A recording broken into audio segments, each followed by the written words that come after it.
Welcome back, guys, to Triggered, my podcast. I just got back from vacation, so I'm a little rusty, but we're going to shake it out. We're going to make this work.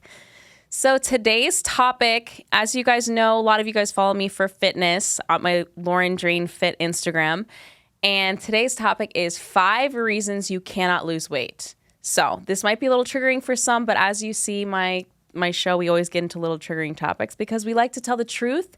And we like to get into taboo stuff, and we like to get to the nitty gritty of what's really going on because, you know, that's life, and we gotta be truthful on these things. So as a coach, as a fitness coach, I need to let you guys know I have 10 years of experience dealing with clients and training and diets and starting and stopping and being successful and being not so successful or maybe falling off the bandwagon a little bit. So I have a lot of experience with this. I have personal experience, I have coaching experience, and I've kind of grouped this into 5 main reasons why you cannot lose weight or 5 main reasons why you cannot keep the weight off. So let's kind of get right into it. The first reason is habits. The second reason is mindset. The third reason is your excuses. The fourth reason is no rewards. And the fifth reason is our addictions. So let's get right into it. First one up, habits. So habits, this is something I've really kind of dug deep into the last few months and definitely the last few years. As you guys know, I've been on a very intense mental health journey of my own, kind of really trying to dig deep on PTSD issues, anxiety, depression, where your negative thoughts come from. And along this journey, I've kind of discovered what it really is that makes us, you know, a tick. Like, why are our thoughts going into these negative places? How does it get there? How does it stay there and create all this drama for us? So I'm going to kind of get into that. And one of the really big impacts that's been upon me lately is a couple books I've read, actually. One of the most recent, two books I'm going to mention, 2 very influential men in my life who are authors of these 2 different books have taught me how habits make or break our whole destiny. So it's very important that we look into what are our habits, how can we break them, where do they start, where do they end, what is going on here? Because we use this word, we toss it around a lot, but seriously, what does it take? What are the steps to change these habits?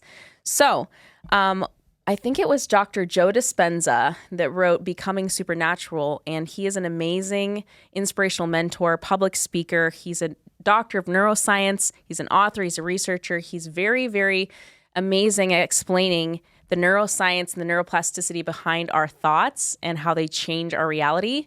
He's also good explaining that our thoughts change our chemistry in our bodies.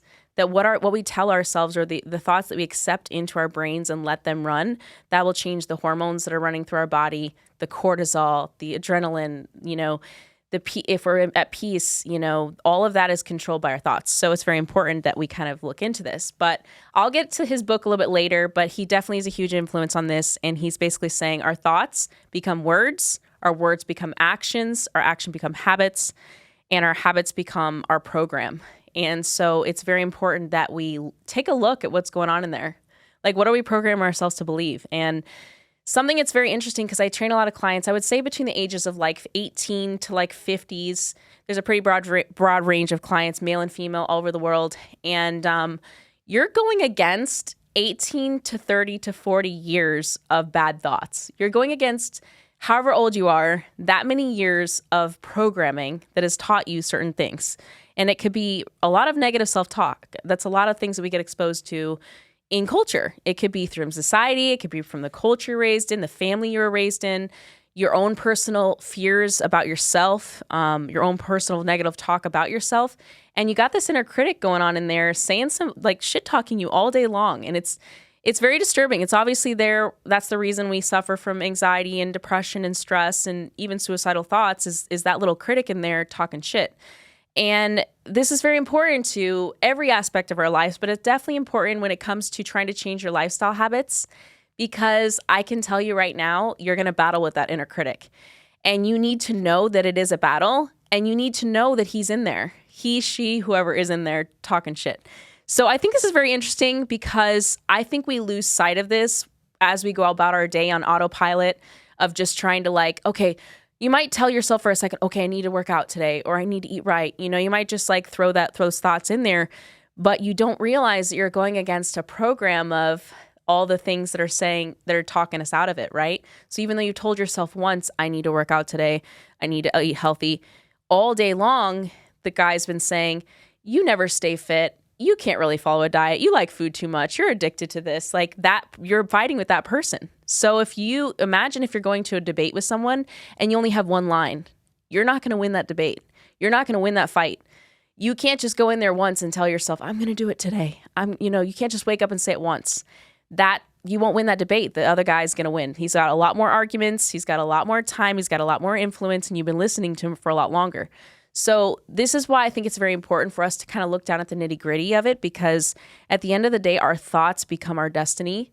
So we need to know, if I want to achieve something in life, if I want to achieve a fitter body, a stronger body, if I want to have better practices, better discipline, if I want to learn how to eat healthier and enjoy that as a lifestyle, how do I get there, and what's preventing me from getting there? And why do I keep getting hung up along the way?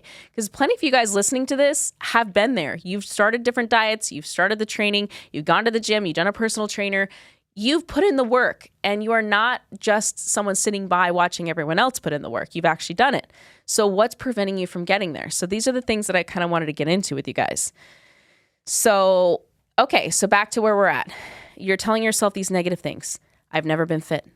I like food too much. Diets don't work for me. I don't have the time. And as you're going along, you're like, okay, so how do I change this mindset then? How do I change my thoughts to become different? You have to set aside time every single day. And it only takes about 5 or 10 minutes. This is what Dr. Joda Spenza says. You know, he's a very big advocate on meditation. And I think meditation gets kind of a very vague, weird rap, because I think that word just gets thrown out there and you're supposed to sit and woosah and become some type of hippie that doesn't, maybe like become a Buddha. Like it has all these weird connotations to it. But true meditation, what the doctor is saying, is to sit and tell yourself, I am disciplined. I am fit. I am worthy. I can do this diet. I can lean into the pain of a workout. I can get stronger. I can be disciplined. I can actually try and be better at the diet this time. In fact, I am gonna follow this diet. I am gonna take cheat meals on the weekend. You're gonna start to tell yourself. So one thing that Dr. Joda Spenza says is that when you tell yourself this thing every day, it changes the chemistry in your brain. It changes the neuroplasticity in your brain. Your thoughts start to become your reality. And it sounds so voodoo crazy and maybe even like a lie that you're telling yourself, because you're like, I'm actually not doing any of these things I'm telling myself. And that's that inner critic guy trying to fight you back and push in the excuses and push in the negative self-talk again. So you need to be mindful of that.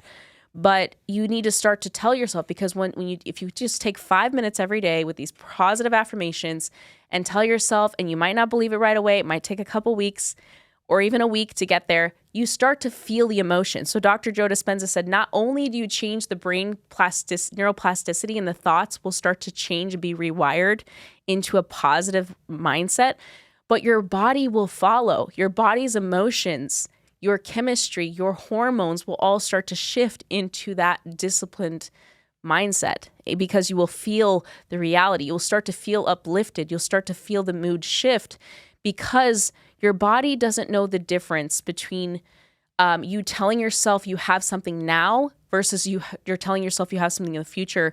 And as long as you're saying it with belief, with true belief. So this is a very interesting practice. You can practice feeling wealthy and successful before you're even wealthy or successful. And that's what the beauty of this mentality is. And I'm getting off a little bit, because that's going into the whole theory with Dr. Joda Spenza, which I'd love to have him on the show one day, and that's the goal. But I want to give you guys an idea about this. Is very important to understand. Our minds are like enslaving us with ideas and thoughts that are keeping us trapped in old habits and old patterns and old ways. And in order to break those habits, we have to become mindful and curious about what's going on in there. So this is also something interesting. Another book for you guys. I'm really big on this right now. So a couple things. I don't know if you can see this right here, but this is a book, The Untethered Soul by Michael Singer. I don't think he's a doctor, but I'm going to, Michael Singer, The Untethered Soul. It's an awesome read if you haven't already. It's also going into the mindset issues. And it's basically saying this little guy in there, the little asshole that's talking negative self-talk to you guys, that is not you. You are not those thoughts. The negative thoughts are not you. And what we've been conditioned to believe in society is our negative thoughts are us. That's our identity. So then we start to get anxious and we start to get depressed and we start to get overwhelmed. Like, if I think this way about myself, then therefore I am, and this is who I am because I always think so negatively. Maybe I'm a nervous Nelly. You know, what he says is that you are the one witnessing the thoughts. So if you were at a trial and you are a witness and you watch stuff go back and forth at a trial, you are not those bad things. You are the person witnessing those things. So with thoughts, we are not our thoughts. We are the witness of our thoughts, and we have the power to allow them to go through, or we have the power to say, okay, I don't want to keep that thought. So they're going to continue to pass through our brain, and we're going to have this little asshole telling us these negative thoughts all day long. And this is the interesting thing that I don't think Michael Singer doesn't use the word asshole at all. I don't think either one of them uses words, but it gives you this picture that there's this critic that you need to witness. So fall witness to it. Take a minute throughout your day, just even 5 minutes, and do this practice. This is interesting.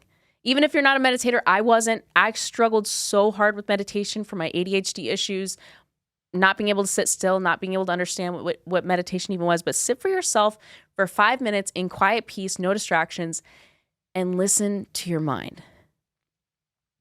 Your mind is going to start talking. It's going to start saying, depending on where you are, oh my God, you have so much stuff to do today. You don't have enough time. You're never going to get it done. You're definitely not going to start a diet today. Okay, you definitely not going to get a workout today. Your mind will start talking and filling in blanks when there's nothing going on.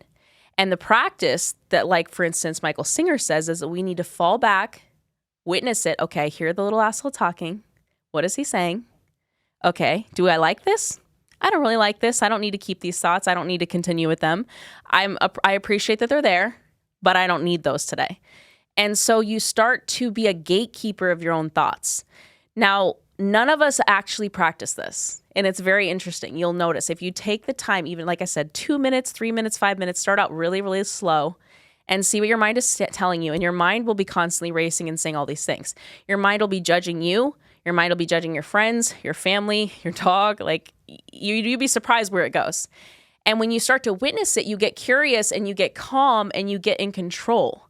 And you start to say, oh, that's why I keep doing that. That's why I never followed up on that, because I kept telling myself this, and this. And it becomes a practice. And like they say with habits, I think they say 21 days to establish a habit. And if any of us have done that, we've kind of been like, okay, it actually often takes a lot longer, because maybe if you do it every day for 21 days, but then you start to slip back, old habits return, old patterns return. So 21 days to establish it, but that's not to maintain it. To maintain it, you really got to be practicing pretty much every day.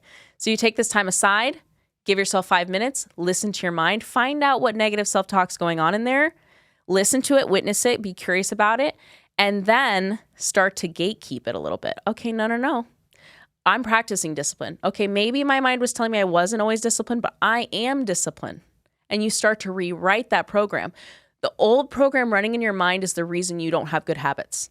The old program is on autopilot and it's running its show without you gatekeeping. As soon as you start to gatekeep and become in control of what's going on, and don't get angry about it, you might even chuckle, you might even laugh, you might even like think that's kind of wild, some of the thoughts that come in. You're like, that's freaking what I think. And remember, you are not your thoughts. And I think it's super important for this distinction, because it takes away the judgment of yourself. It takes away the hatred of yourself. It takes away the self-loathing. It takes away all that clouded bullshit. We are not our thoughts. We allow thoughts to go by, and the programs running there are predicting and dictating how we behave. And when we let autopilot set in and we don't take time to be intentional, we don't take time to be mindful and to break those old mindsets and break the old thought patterns, that's when it never changes. And that's when your destiny never changes. Your character never changes. Your habits don't change. Your body doesn't change. Nothing can change. Addictions can't be broken. Mindsets can't change. Anxiety can't be broken. Nothing can be broken when the old programs are running. So be mindful that, and it's interesting to take away judgment from yourself, that it's not you that conditioned it that way. A lot of times we're conditioned from our parents, our siblings, our culture, cousins, aunts, school teachers. You have no idea all the different people that influence your mind to feel and think these ways. And yes, we do have a little impact on it, but oftentimes we don't even feel or think that way anymore. It's just the old shit running through our brain that we've been conditioned to think for so long. Okay, so I think you guys got that part. So this is so interesting. And I think this other really cool fact that I wrote down, Dr. Joda Spenza said, we have 60,000 thoughts running through our brain every single day. And only 1,000 of those are different from yesterday. So we're thinking the same shit over and over. And if we don't interrupt that process, even for the tiniest little bit, take the tiniest break, a 5-minute break to step outside of your day. It could be in the morning, noon, night, whatever, to just break up the chatter. I'll call that little inner critic chatter. Break up the noise, the inner noise. I'm not talking about, we already have to deal with outer noise. That's a whole nother ballgame. I'm talking about the inner noise. Let's break it up for a second, witness it, and then change it and start to plug in new plugins to that software. I am strong. I am disciplined. I can compete. I can be an athlete. I am an athlete. I am fit. I am healthy. Whatever you want to tell yourself, whatever you want to become, you need to be that person in your mind. You need to believe it with all your heart, because when you believe it, your thoughts become your actions become your character becomes your destiny, and it absolutely will happen. There's no way for it to not happen because you believe in it. And when you don't believe in yourself, nobody can believe in you. It doesn't matter how hard I cheer for you as a coach. It doesn't matter how hard your spouse, your partner, your friend, your mother, your best friend cheers for you. Nobody can change you but you. And that can be both very discouraging and empowering. It's discouraging because you feel like you have the weight of the world. And if I could have done this, wouldn't I have already done it already? I've wanted to. I thought about it. I desired it. No, because you didn't take the right steps and the right action. Maybe you didn't even know what the problems were, and you didn't know how to fix them. And then maybe you judged yourself and you felt like a failure, so you kind of just pushed yourself into a darker place of, I can't crawl out of this hole. So I've been there. We've all been there. Don't discourage yourself, but just know that that's what it is. It's a whole practice that you have to kind of engage in every day. Okay, so we went to habits. We went to mindset. We can, I guess, let's see. Did I talk about all these other things that I was important with? I told you guys about, I don't want to get too off track, but Dr. Joda Spenza has so many fascinating things to say about disease. Obviously, you guys know I also come on here a lot to talk about health. My background, I have a huge background in nursing, and I came from 10 years of cardiology, working on cardiology step down, working all over the hospital, doing flow pool nursing, ICU step down cardiology. And it was a passion of mine to be on the health side of, I really wanted to help people get healthy. And I loved the science behind what, how we become healthy, what's the mechanism and action of certain drugs and things like that. So I geek out on science. But I think it's fascinating because Dr. Joda Spenza also talks about how we can eliminate disease with our thoughts. We can literally change not only our brain chemistry, but our body chemistry with those thoughts. And that when we tell ourselves that we can't accomplish something, or we're a failure, we'll never measure up, that girl's better than us, she has a better body, she has a better lifestyle, she has a better man, we're pumping our body full of negative chemicals in that moment all day long. And, they use the word dis-ease. You are in a state of dis-ease. You're not eased. You're not relaxed. You're not peaceful. Your body feels that, and your body feels those chemicals running all through it. So there's so many aspects of this that are essential to health and wellness. Obviously, the practice of being able to be disciplined enough to work out and train and get the body of your dreams, to become aesthetically pleasing, to feel sexy in that outfit, feel sexy for yourself. That's another aspect. But even just knowing that your thoughts also create an inner healthy environment, or they can create a diseased environment. And this doctor specifically talks about the fact that our thoughts are causing that, So we have to really look at this battlefield and understand that it's a place we need to get in on. We need to get there. We need to sit with it. We need to do the battle in our minds at times. And we already have so much other things to worry about: work, school, sleep, friendships, relationships, money, future. We have a lot to worry about on the outside, but we do need to take Just 5 minutes, 10 minutes a day to deal with our insides. What's going on the inside? What programs are running through our brains and our minds and our bodies, conditioning us to not believe in ourselves, conditioning us to be okay with the being addicted to things, conditioning us to stay in autopilot, conditioning us to think that being comfortable and not dealing with pain or struggle or stress or fatigue is the best way to live. We have all these programs running, and only you will know what your programs are if you sit with it. I don't know all your programs. I know what my clients tell me, and I listen really well. The only way I do my challenges and my programs with my clients is one-on-one. I listen to what every single person has to tell me. All their struggles, they're working several jobs, they have kids, they have stress, they don't know why they're falling off the wagon, they don't know why maybe they just had a kid and now they're trying to work and get back the mommy fit body in postpartum. I've heard all your complaints and your stories and your true stresses and true tribulations that you're going through. But I don't know what you're telling your brain. I know that sometimes you guys stop. You stop working out, you stop dieting, you stop checking in, you stop being accountable with your coach. I know that you give up, and there are real reasons to give up. Don't get me wrong. Tragedy, being overwhelmed, not being able to pay your bills, you truly are strapped for time and energy. Those things, this should take second place for sure when it comes to mental health, physical health, paying your bills, having time and energy. But majority of us actually have the time. If we have time to scroll through social media for several hours a day, if we have time to watch a couple episodes of TV, if we have time to sit around and play video games or whatever the hell else we do with our time in the evening, we have time to dedicate towards checking out what's going on in our brains, check out what's going on with our mental health and our negative or positive self-talk, and to start to give ourselves these positive affirmations that are going to change our mindset, change ourselves to be empowered to get to our destiny, the destiny we truly want. Instead of just sitting in lack and feeling bad about ourselves and feeling sorry for ourselves, why can't we just have it? We need to tell ourselves we deserve it, and we're going to get it, and we're getting it. And when we do that and we make it a practice, it starts to raise your mood. It raises your energy levels. It raises your self-esteem. So many things fall into place. And you're not just saying it because when you say it in a certain way where you're lacking, that creates anxiety. That creates pain.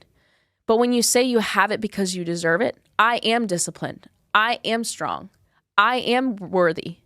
I am going to be successful, or I am successful. I know I have what it takes to be successful. You can kind of word it in different ways, so you can start to actually believe what you're saying. But it's very, very powerful, and it's very necessary because it rewrites the old programming that's tearing us down. We have to rewrite the old programs. So if you haven't already, please get the book, Untethered Soul by Michael Singer, Becoming Supernatural by Dr. Joda Spenza, or you can even just follow Dr. Joda Spenza on Instagram because he has the most amazing, pivotal things that I just want you guys to watch his stuff and understand how to overcome your mindset and how powerful, and you truly feel powerful after these things. You truly feel like you can conquer the world.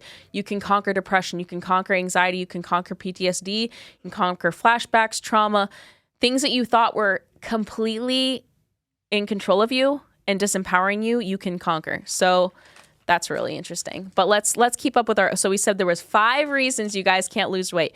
5 reasons you cannot keep the weight off. And we're going to continue. So I gave you guys habits and mindset. There's excuses. These excuses. And remember, it's that negative guy talking in there that's giving you this. He's feeding them to you. I like to think about it. Did you guys ever see the cartoons growing up where they have the devil on the shoulder and the angel on the other? And it tries to get them to do all these different things, and they end up listening to the devil and they get them in trouble. And the angel's trying to get them to do good stuff.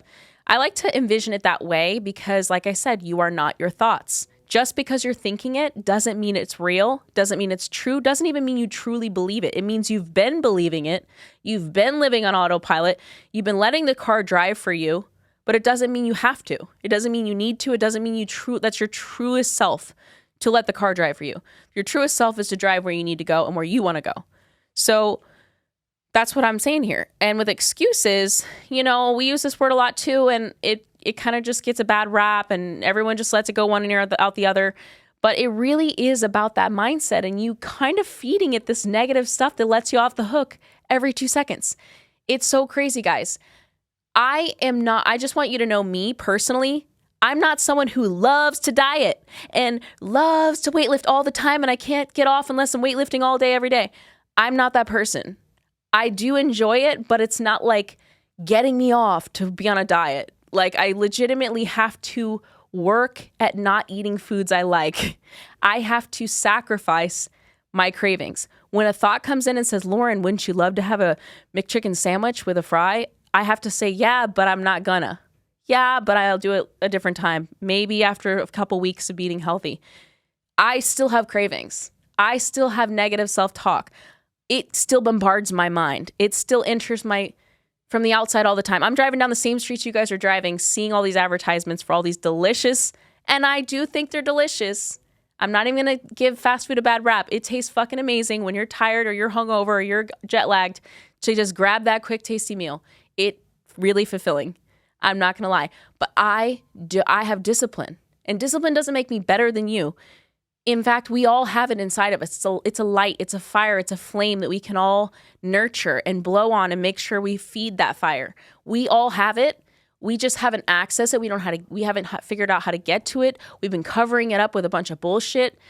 That flame is inside of you, and the more you ignite it and the more you start to feed it and tell yourself, I can be disciplined. I don't have to listen to every craving that comes in. I can start to practice not listening to my cravings. I can start to practice feeding myself before I actually get hungry and full, or feeding myself before I get starving, feeding myself before I'm hangry. I can actually practice doing these things, and they are practices, like I said, habits.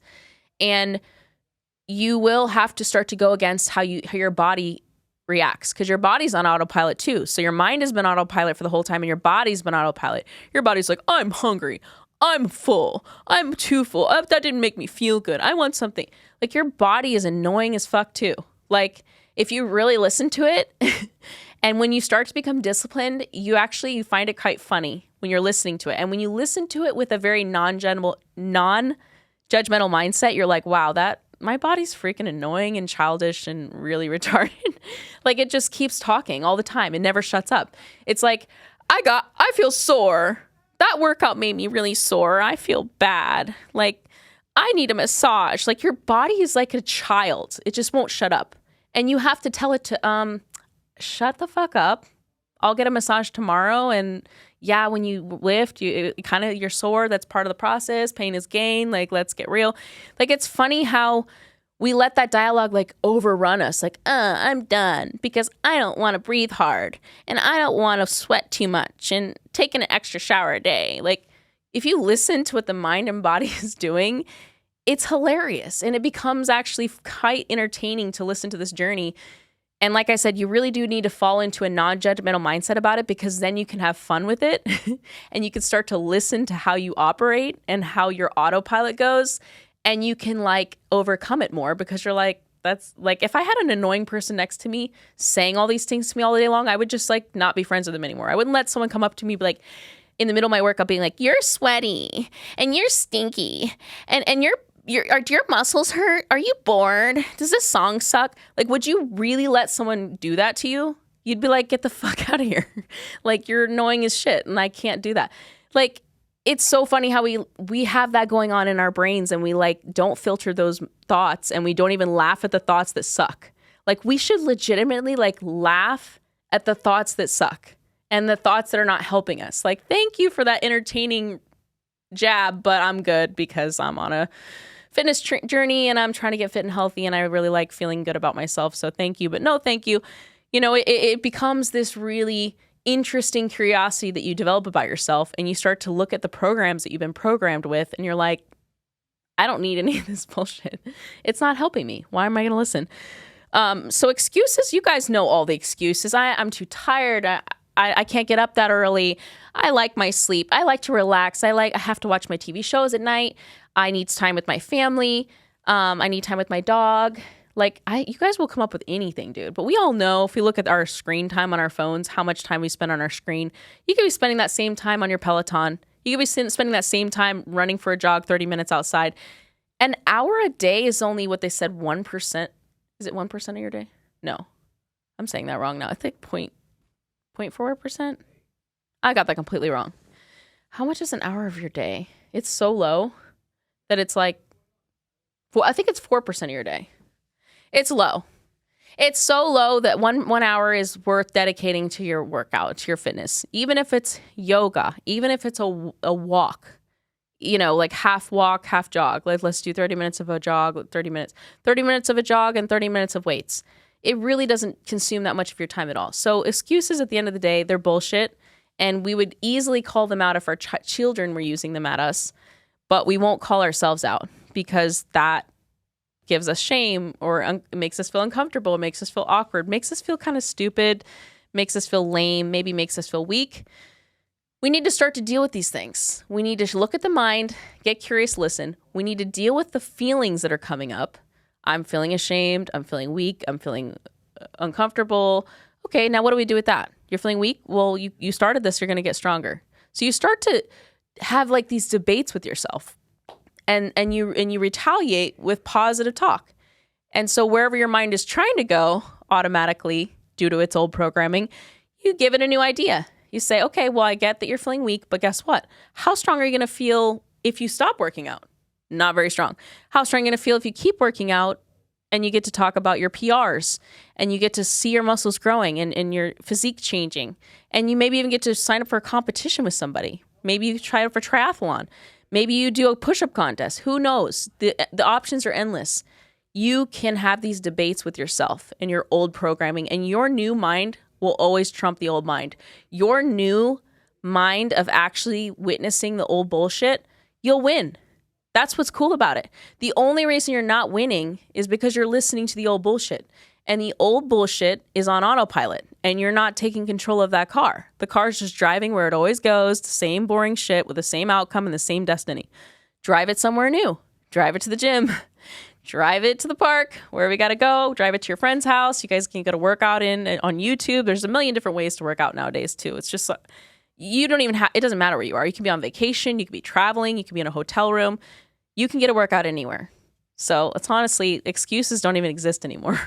Because if you bring me an excuse, I'll bring you a solution. And that's how you have to start to think about yourself. And the cool thing about that is once you step outside of excuses and you get curious with them and you kind of play with them, you start to get creative. And this is the space where a lot of people lose motivation with lifestyle habits. They think of everything inside of a box. I must work out at the gym. I must work out for this many minutes. I'm going to be in pain. I'm going to be sore. I'm going to be tired. I won't sleep very well. You can do a million different ways with your workouts. You can put in more effort. You can work. Maybe today you need to work out from home and do a YouTube tutorial instead of going to the gym because today you just don't feel like driving there and you like to save the extra 30 minutes. Do a workout from YouTube at home. Log into someone's fitness app. Do a fitness app workout. Your mind can start to get creative. And when your mind is in a creative space, it's a very addictive and nurturing space. When your mind is in a box and being told you must do this, it's a rule, it's a chore, your mind doesn't respond very well to that. And it doesn't become addictive. It doesn't become exciting. It doesn't become like enthralling. It doesn't become like passion. There's no passion in rules. There's no passion in you must do this thing that you hate to do. You must find ways because you know yourself better than I do. I only know what you tell me about yourself, and you don't tell me very much. I'll be honest as a coach. You guys will share your anxieties and your fears and maybe some like past medical history or whatever, but you don't tell me your true negative self-talk. You don't tell me your true positive talk, your true goals, all that stuff. And honestly, the work is in your mind anyways. Even if I knew it, I couldn't change it for you. You guys got to do that work. And it sounds scary and overwhelming, but it's also empowering because if you can do it, nobody can take it from you because you got it. People could throw 1,000 excuses at you and you would be like, I actually have a solution for all those. How cool is it that once you get inspired, once you let your mind step outside the box of rules and regulations, that you can accomplish anything? How cool is that? And how cool is it that if I tell you you can lose weight and there's a million different ways to get there, you get to choose the way? That's freaking cool. If I sat here as a teacher, I feel like if every teacher was like this in school, I would have loved school. If your teacher said, it's not just A plus B equals C, and then you take a test. There's a million ways to have the right answer.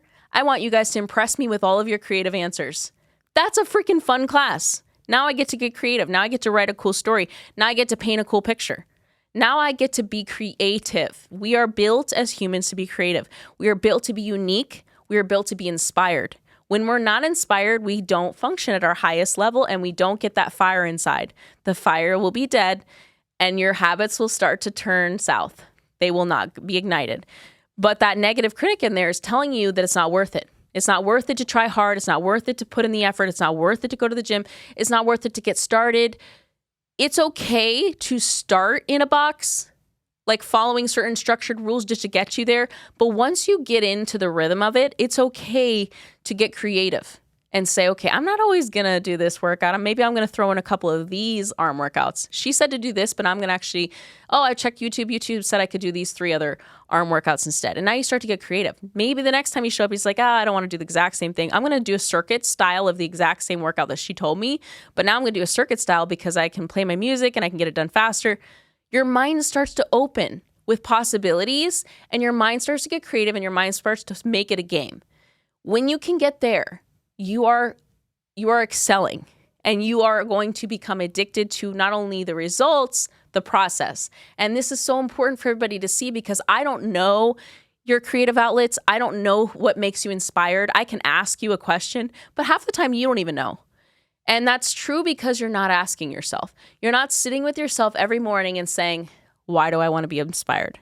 That's another reason that meditation can be good. Not just listening to the negative self-talk, but you ask yourself, why do I want to become inspired? I want to become inspired because I want my kids to see that I can work hard at things. I want to be inspired because I want my daughter to see even when I get older, I still work hard and it shows. I want my daughter to know you could do whatever you want to do and you could be whatever you want to be. These are some of my inspirational things, but yours might be completely different. I want to be inspired because blah, blah, blah, blah, blah. And you'll have a different reason. You'll have many different reasons. Ask yourself these questions, get real with yourself, and then remind yourself every morning for 5 minutes. Wait, why do I want to do this again? Oh yeah, I have that wedding coming up and it'd be awesome to be in shape for that. That might be a reason and it's perfectly fine for you. It could be short-term goals. That's perfectly fine for you. But you have to lean into those. And you have to remind each day you get up for 5 minutes, remind yourself why it is you're doing that. Man, it'd be so awesome to look tight in that dress. Man, it'd be so awesome to look tight on that vacation. Man, it'd be awesome for me to love shopping for once. Whatever your reason is, you got to fall into it and you got to ask yourself and you got to remind yourself. So for every excuse, there's an inspiration. Find your inspiration and ask yourself what it is. Get curious because you won't know right away.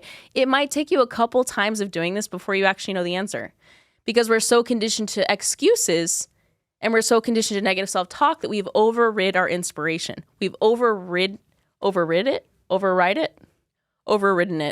with excuses and negative self-talk. And so it will be buried pretty deep in there. It'll be buried in your heart. It'll be buried in your mind.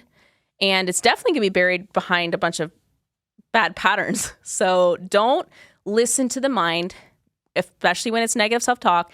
And don't listen to the mind when the body, when it's going back to old patterns, because it's going to whine and complain like a little kid, like, oh, I'm hungry and I like ice cream and I like candy bars and wah. And it's like, okay. Like if I operated that way, my daughter would get everything she ever wanted. Oh, you want a candy bar again? Oh, okay, here you go. Like if I have to teach her discipline, I have to be disciplined. Like, hello. And I better be modeling it for her too, you know? Okay. Rewards. Okay. Rewards. That's one of the last ones. Is it? No, there's 2 more. Rewards and addictions. Okay. So rewards, guys. Rewards is a difficult one because I think you guys all know what the rewards are working out. You look tighter, you look better, you look stronger, you fit better. You've lost inches, you've gained inches in muscle mass, like et cetera, et cetera. But there's more than just that. And remember that the rewards will leave you if you stop the activity. Every single one of us, and myself included. I'm not just an athlete that just like is a robot that wakes up and works out and eats right. And like, because I started a while ago, it's so hard. It's easy for me to just, no, it's not easy. My body fights me just as much as the next person. I legitimately feel addicted to sugar at times. I legitimately feel addicted to wine at times or whatever my little vice is. I am not above anyone else in terms of being susceptible to cravings, being susceptible to the body telling me what to do. And I have rewards because I have discipline, and I have rewards because I have changed my mindset, and I keep it changed. And I wake up every day saying, you are a badass. You are a badass. You're going to act like a badass. You're going to look like a badass, and you're going to be a badass. I tell myself that every day. Now, I didn't always believe that, and there's plenty of days that I fell victim to not believing that anymore, and I've had moments of weakness. I've let my brain go off kilter and off wire, and traumas entered and surfaced. I still have struggles, but my practice is I wake up today saying, you are a badass, you can be a badass, and you are, those type of things. And then I follow it up with, well, what do badasses do? They don't just sit around talking about it. They freaking do stuff, right? They lift weights. They try new workouts. They sign up for new competitions. They listen to inspiring people. They watch motivated videos. That's what they do. So if they do that, I do that. And it feels very natural. It feels natural once you do that. But I had to get up and tell myself that, because if I didn't, I wouldn't. And then the times that I stopped telling myself that, I stopped feeling like that. I started to feel like a little piece of shit. And I started to let my negative self-talk in. And I started to feel lowly and weak. And then I would tell myself stuff like, oh, your time's already passed. You hit your peak. You had your 15 minutes of fame. You're washed up. You're washed out. I've been there. The mind is crazy. It can do that very fast. It can get you in a negative spot super duper fast. That's why we have to witness it and witness what chatter is going on, and start to get curious about that chatter, and then start to shut down the chatter, and then start to pour in that positive feedback, that positive loop, the positive energy that's telling yourself what you truly need to hear, which is you're a badass and you're empowered and you can freaking do anything. Every single one of you guys watching this podcast right now has seen someone overcome a major obstacle. The power of social media right now is that we see people that are 400 pounds go to 100 pounds fit and healthy. We've seen people overcome being paralyzed or half paralyzed or partially paralyzed to walking. We have gotten to witness some powerful things through social media. And if we know that there's impossible looking things happening that are possible, then we know we have it in us, because that person had it in them. And they had every obstacle against them. They had every single obstacle working against them, and probably every negative mindset working against them. And what the fuck did they do? They got up and they got disciplined and they got after it, and they made a daily practice. I am a badass. I'm going to get there. I'm going to do it. And it's not easy. You will feel doubtful at times. But the practice they say so cheesy, practice make perfect, progress not perfection. The practice makes your destiny. So just make it a 5-minute practice every day to say I'm a badass, or I can be disciplined. I can be fit. I can do hard things. I can be sore. Whatever the fuck you need to tell yourself so that you don't fall into excuses. I can be sore. I can deal with pain. I can do hard things. I can accomplish a challenge. I can dedicate 6 weeks to my life to fitness, whatever it is that you need to tell yourself. And the practice will literally fuel you. You'll get energized. Your mood will become uplifted. You'll find inspiration, and you'll start to create outlets and pathways in your brain and in your life that get you there. And no longer are you going to just be on autopilot and let yourself dictate the old patterns, because if you do that, you'll fall off every single time. Old patterns will always put you in the same place you were before. And that brings me to my addictions. So rewards, like I said, guys, rewards, give yourself rewards and set them up the whole time. My reward is at the end of this 6-week challenge, I'm going on a vacation, or I'm going shopping, or I'm going to do a photo shoot for myself, or I'm going to, whatever it is you like, treat yourself and set it up and put that in front of you. This is why in my challenges and my programs, I pay people. I pay the top challengers. You know why? Because I know the mind works well with rewards. It's a very, very effective tool at positive reinforcement. People do well with rewards. They actually do very well with punishment, but they also do well with rewards. I'm not going to punish you. Okay, I can't really do it, don't really want to, but I will reward you. And I believe the mind needs rewards to drive after things, especially if it doesn't believe in itself yet. So you could tell yourself, I get this vacation if I complete this challenge. I get to go on a shopping spree if I complete this challenge. I get to whatever the hell you want to do. Whatever the reward is, I get to fit into this dress I always wanted to fit into. I get to do a photo shoot to show off my new body. I don't know, whatever it is, set yourself up with rewards and you'll see the mind will follow that. The mind is very addicted to rewards. And try to tell yourself they can't just be these easy, quick, self-gratifying rewards. I mean, even in my challenges, I do cheat meals once a week. So you get that at least. If you follow your program, if you follow your diet throughout the week, on the weekend, you get to pick one day, one meal that you get to have a cheat meal and you get to indulge. So like, I think it's like an app, an entree. Is it an app, an entree, dessert? And then you get to do that once a week. So for 6 weeks, you still get to get rewarded. And then on top of that, it's very rewarding to see your body get fit over the course of those few weeks. But you have to stay disciplined and you have to keep putting in the work. Yeah. Okay, last one is addictions. Addictions is pretty obvious, but it's also, I think, it's just a vague word that we just throw on everything and we don't really get to the root cause of what's going on. You guys are also, on top of working through old patterns, bad habits, not enough reward, negative mindset, you are addicted to things. You've been going your whole life being addicted to things. And I don't know what your vices are. Some people are legitimately addicted to sugar, Dr. Pepper, French fries, like Little Debbie's. I don't know your vice. You know, I think we all have tried these things and we all know how highly addictive they are and how tasty. You get a dopamine response. You get you can feel it, a rush of like chemicals running through your body. It feels pretty addictive. And I will tell you, as someone who's gone on a lot of different elimination diets, that once you start to remove these things, you go into withdrawals. And they're true withdrawals, just like I mean, I've never done heroin, but if you've ever done, I have witnessed people going into withdrawals as a nurse, detox, alcohol detox, other types of detox. There's full-on withdrawals that you have to prepare for, you have to medicate for, you have to check vitals, you have to, like, there's a whole procedure on how you go through withdrawals for like 3 days up to a week, sometimes depends on how long it's been in your system.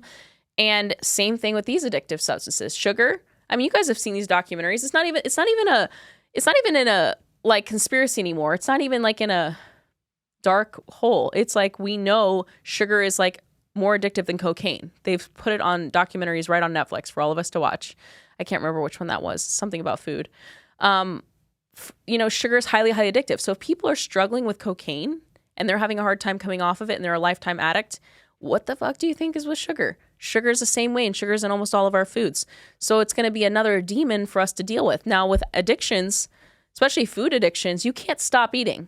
You have to eat to survive. So it becomes this thing with like an alcoholic, he can quit. He can quit his alcohol. I mean, he could, she could. It's hard, it's struggle, but they don't need alcohol to live. You need food to live. So you have to be around it. You have to go to the places where it smells good, it tastes good, people are eating it, people are having it right in front of you. Your whole life, you're going to be around it a lot. You can't just avoid every single person, place, and thing that has food because you won't even live in a world anymore. You'll be off the grid. So you're going to have to face these demons in such a way that you learn how to cope with them. You learn how to be around food that you can't have.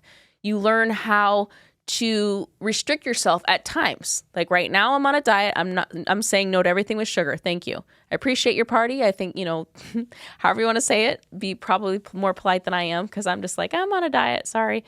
And just, you know, be polite, but just be like, this is my thing. I have to be disciplined right now. This is my thing. So you know, you could say you're losing weight, you're getting healthy, you're trying to come off blood pressure medications, cholesterol medications. There's a lot of different reasons. You can blame the dog, blame the kid, blame the husband, blame the wife. But do it and do it for yourself and stay strong and don't have fear of retribution of what other people are going to say. Because I will say another struggle along the way as you find yourself breaking old habits and when you get more vocal about them and you start to tell people, well, I don't really eat sugar, you know, I'm doing more like, you know, rice and sweet potatoes, but I don't like eat that kind of stuff anymore, or I'm not drinking anymore. Anytime you tell people you're not doing anything anymore, everyone else gets really offended. And I'll tell you that from experience. And it's not everyone, but a large amount of people that are not making selections for themselves in lifestyle, or they are not becoming disciplined to things, or they're not becoming restricted in any way, you know, that triggers in them often that they can't do that. And it's very subconscious that they can't be restrictive like you, that they can't be disciplined like you, that maybe they should be, but they're not. And they're kind of ashamed about it and a little bit perturbed or annoyed, or maybe they're like, well, I don't need to live my life in hell and never eat a cookie. Like, I don't need to never drink. Like, that's weird. Anyone that gives you a judgmental reaction, it's triggering in them something about that reflects in them a level of disappointment, failure, or shame.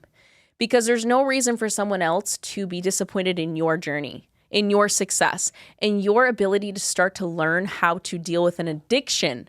Food is a straight up addiction, dude. Sugar is addictive. I've gone on keto. I did keto for almost a year. I've gone in and out of ketosis so many times. And I'm telling you right now, when I cut carbs, I had to go through sugar withdrawals. And it usually lasts about 3 days. Sugar withdrawals, you're going to feel it. I have to sleep for almost 3 days. Because instantly your body is deprived of glucose. It doesn't know where it's going to get energy from. So all of a sudden it starts to power down. And before it converts to ketones and fats, it's kind of like, oh, we're not getting fed any sugar. We're freaking out. That's our primary fuel source. And it like powers down. And you feel super lethargic and weak. And then somehow, some way it shifts your mood. All of a sudden you're all moody and shit. And you don't like, your blood sugar's all over the place. You're moody. You're craving. It lasts 3 days, dude. Who cannot do 3 days? 3 days is 3 days. You could do a lot of things in 3 days. Get over the hump, and once those 3 days are over, for me anyways, and for all my clients, after 3 days, your energy is through the roof. Your mood is through the roof. You're sleeping better. Your hormones are reset. You're feeding off of your ketones. You're feeding off of your fat cells. You're losing fat. You're losing water weight. Like, you can do it. 3 days is okay. It's going to suck for 3 days. And there's plenty of stuff we do in life that sucks longer than 3 days. Like go to work for 5 days. You hate that shit. And you do it. And you clock in and you clock out and you don't often complain at work about it. And you're going to do something for your health that's going to benefit you. And you get to overcome your body. You get to overcome cravings. Like, at least for me, I'm not saying everyone should be keto, but this is just showing you the addiction of sugar. Keto helps you get over sugar addiction. You are going to eat high fat. You're going to eat moderate protein. You're going to eat low carbs, no more than 30 grams a day. I'm talking, you can't have a big salad oftentimes. There's more carbs in a salad than you can tolerate on ketosis. So you're eating low. I'm talking barely any sugar, maybe a couple berries. You get the picture. It's low sugar. And you do this and your body will deplete of glucose and you'll start to convert over the course of 2 to 3 days. And sometimes people get into it faster. Sometimes people get into ketosis within 24 hours once you get good at it. And your body will adapt quickly. And now all of a sudden, you only feel tired for like half a day. You only feel moody for half a day. And all of a sudden, your energy, you wake up the next morning, you have energy, you have your mood's shifted, your sleep is through the roof. Your body will adapt very well. And I can't speak from people who have like other addictions, but I think it's pretty known that once you get past the withdrawal stage and you're moving on, you're really soaring high. You're feeling better. Your body's in a good way. So yeah, I mean, these are the things you guys you're trying to overcome. So be mindful of all this stuff, right? And work with it a little bit and see where you can take these 5 things, these 5 different aspects of your life, and can you work on a little bit of each one? You might not be able to target every single one, but if you think about it, if you're trying to go into a challenge and you're trying to be disciplined, you're trying to get strong or lean, lose weight, whatever, and you have 5, let's say you're going into tug of war with 5 people and you're on the one side and you have 5 people on the other. You're going to lose. Why? Because you haven't figured out a way to make sure those other people aren't all against you. Why don't we talk to each one of them and see if they won't all be against you? And let's figure out a strategy so they're not all your opponents and they're not all pulling you down at the same time. If all 5 of these people are pulling you down, of course you're going to lose. You're going to give up. You're going to return to old ways. But if you slowly are like, oh, no, I know what I'm doing. Every morning I'm going to deal with mindset and habit because I'm going to witness my thoughts every morning for 5 minutes. I'm going to listen to my negative self-talk. I'm going to have some positive affirmations to help change my mindset. I'm going to say what I want. I am disciplined. I am fit. I am strong. I am empowered. That's one way I'm going to attack. That you just attacked 2 beasts in one day. That's awesome. Now you have only 3 people on the other side. Okay, so let's go to the other 3 people. We have excuses. What were the 3? Excuses, rewards, and addictions. Okay, excuses. As your day comes up, listen to the mind when it will come up with excuses throughout your day. It won't be first thing in the morning. It'll be as the day progresses when you show up to the gym. Oh, wow, I forgot how boring it is here. God, everyone smells so bad. Oh, that drive was so long. You're going to have to do that every single day. You hear the mind when it starts to talk excuses at you and tries to give you all the reasons for why you shouldn't be there, all the reasons why you shouldn't have shown up. Oh my God, do you know how sore you're going to be tomorrow? That's how long we have to do cardio every day. Listen to that and then give it some inspiration. Oh yeah, you're sore now, but I'm going to build muscle. I'm going to get strong. I get to show off these muscles in God knows how many weeks. I get to finally fit into the outfit I wanted to fit into. I get to go shopping and be proud of how I look. I get to go do a photo shoot and I'm going to be proud of how I look in there too. I'm going to inspire my brother or sister to get in shape because I want them to get in shape too. Every excuse has an inspiration. Every excuse has something that you can say back. Start practicing that. Now you just tackled 3 beasts. We have 2 beasts left. We have rewards and we have addictions. Okay, throughout your day, you need to set up rewards. What's something small you can set up to reward yourself every single day? I'm going to have one of my meals I have to absolutely love every single day. Let me make sure that I prepare my meals so that I actually enjoy them. So that means you have to set up for rewards. You have to actually set time out of your day to meal prep or set time out of your day to order from meal prep company, make sure it's ready. You might have had to set up time the day before or for the whole week. So for rewards, to give yourself the thing you wanted, you had to spend some time. So that's something you could do, or you could tell yourself at the end of this week, I know exactly what cheat meal I'm having. I'm going to follow this diet really well this week. And this weekend, I'm going to that freaking steakhouse with my friends. I'm going out for pizza. I already have something I want to plan. Rewards. Every single day you can have a reward, whether it's today or that week, that you can look forward to. And tell yourself that. As soon as you start getting down on yourself or you're not liking it. Addictions, start to figure out what they are. Maybe you're addicted to too much TV. And that's what's preventing you from getting a chance to work out. Maybe you're addicted to gaming. Maybe you're addicted to sugar. Maybe you're addicted to drinking sodas. Like, you might have several addictions, and we all do. 1,000% we all do. So start to get curious about what it is that's preventing you from having the time, energy, and ability to get disciplined and to get stronger, fitter, whatever your goal is. And you don't always have to be super judgmental about it. You could just be like, okay, I know that I'm addicted to it. Kind of laugh it off, smile it off, and be like, okay, if I'm so addicted to sugar, then I better be getting a bomb-ass sugar meal this weekend on my cheat meal. I better look up some restaurants and figure out what's the best place for a freaking sundae and get the tallest, biggest one for my cheat meal. Okay, cool. There's always a creative way to talk yourself out of negative mindsets and to reward yourself in a way that, obviously for the addiction part, if you're on keto, you're not going to be able to have a cheat meal. But if you're on a regular diet, which most of my clients are on a regular diet, they can have a cheat meal once a week. So that's a fair thing to do. And start to learn about it too. Like, I have people that they choose not to have a dessert with their cheat meal because they're like, I know what's going to happen. As soon as I have that dessert, I'm going to want sugar all weekend. So I'm going to choose not to do that. I'm being disciplined with my addiction because I know sugar for me means more sugar. So I'm not going to do it. It's not worth it to me. I'll have the burger and fries. I'm good. Thank you. So you get very curious about yourself. You start to learn your boundaries. You start to learn your limits. You start to learn what works. And this is a lifestyle of getting curious with yourself. And sometimes our boundaries change. Sometimes our addictions change. So this is an ongoing process, Like for instance, I do 6-week challenges, but that's not the total entirety of someone's life. That's not, you have to constantly be getting curious with yourself. Sorry. Getting curious with yourself to have these practices where you wake up every day and still find out where your head's at, where your negative self-talk is, what your positive affirmations need to be, and your destiny, what your destiny is going to look like, what it currently already is, so you can actuate that for yourself and self-realize it and ignite that fire in you. That fire is in there. It can be ignited. You have to do the work to get there, and you have to do the work to kind of creatively find out, how do I unlock that fire? It's in there. I can't access it right now. I'm full of excuses. I'm full of negative self-talk. I have so many addictions. It's weighing me down. That makes me anxious. That makes me depressed. Okay, so let's weed through each one of those things. Let's deal with one at a time, and slowly the next thing you know, you're disciplined. And you don't listen to the negative self-talk anymore.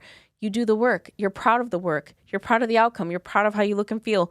The next thing you know, you're able to do a lot more, and you're able to be inspired, and you're able to be like, I actually know how to create my own workout. I actually know how to make sure I'm not bored because I'm going to work out at home in front of the TV sometimes. Every other workout, I'm going to make sure I'm listening to a bomb playlist or whatever it is you need to do to stay entertained. Maybe you'll listen to a podcast when you work out on the treadmill. Start getting creative. Find ways to fall in love with it. Find ways to not hate it. Find ways to not have excuses, because if you let the excuses rule the day, you'll get off every single time. But if you can get creative and embrace the suck, embrace the pain, embrace the fatigue, now you have pride. Now you can, discipline means doing things you don't want to do. Discipline means doing hard things consistently. Hard things. If it was easy, no, everyone would do it. If it was easy, we'd all be like this. Discipline means you embrace hard things. That makes you proud of yourself. That gives you pride. That gives you energy. It gives you inspiration. And I don't know, to me, like that's really rewarding to see people that put in the work.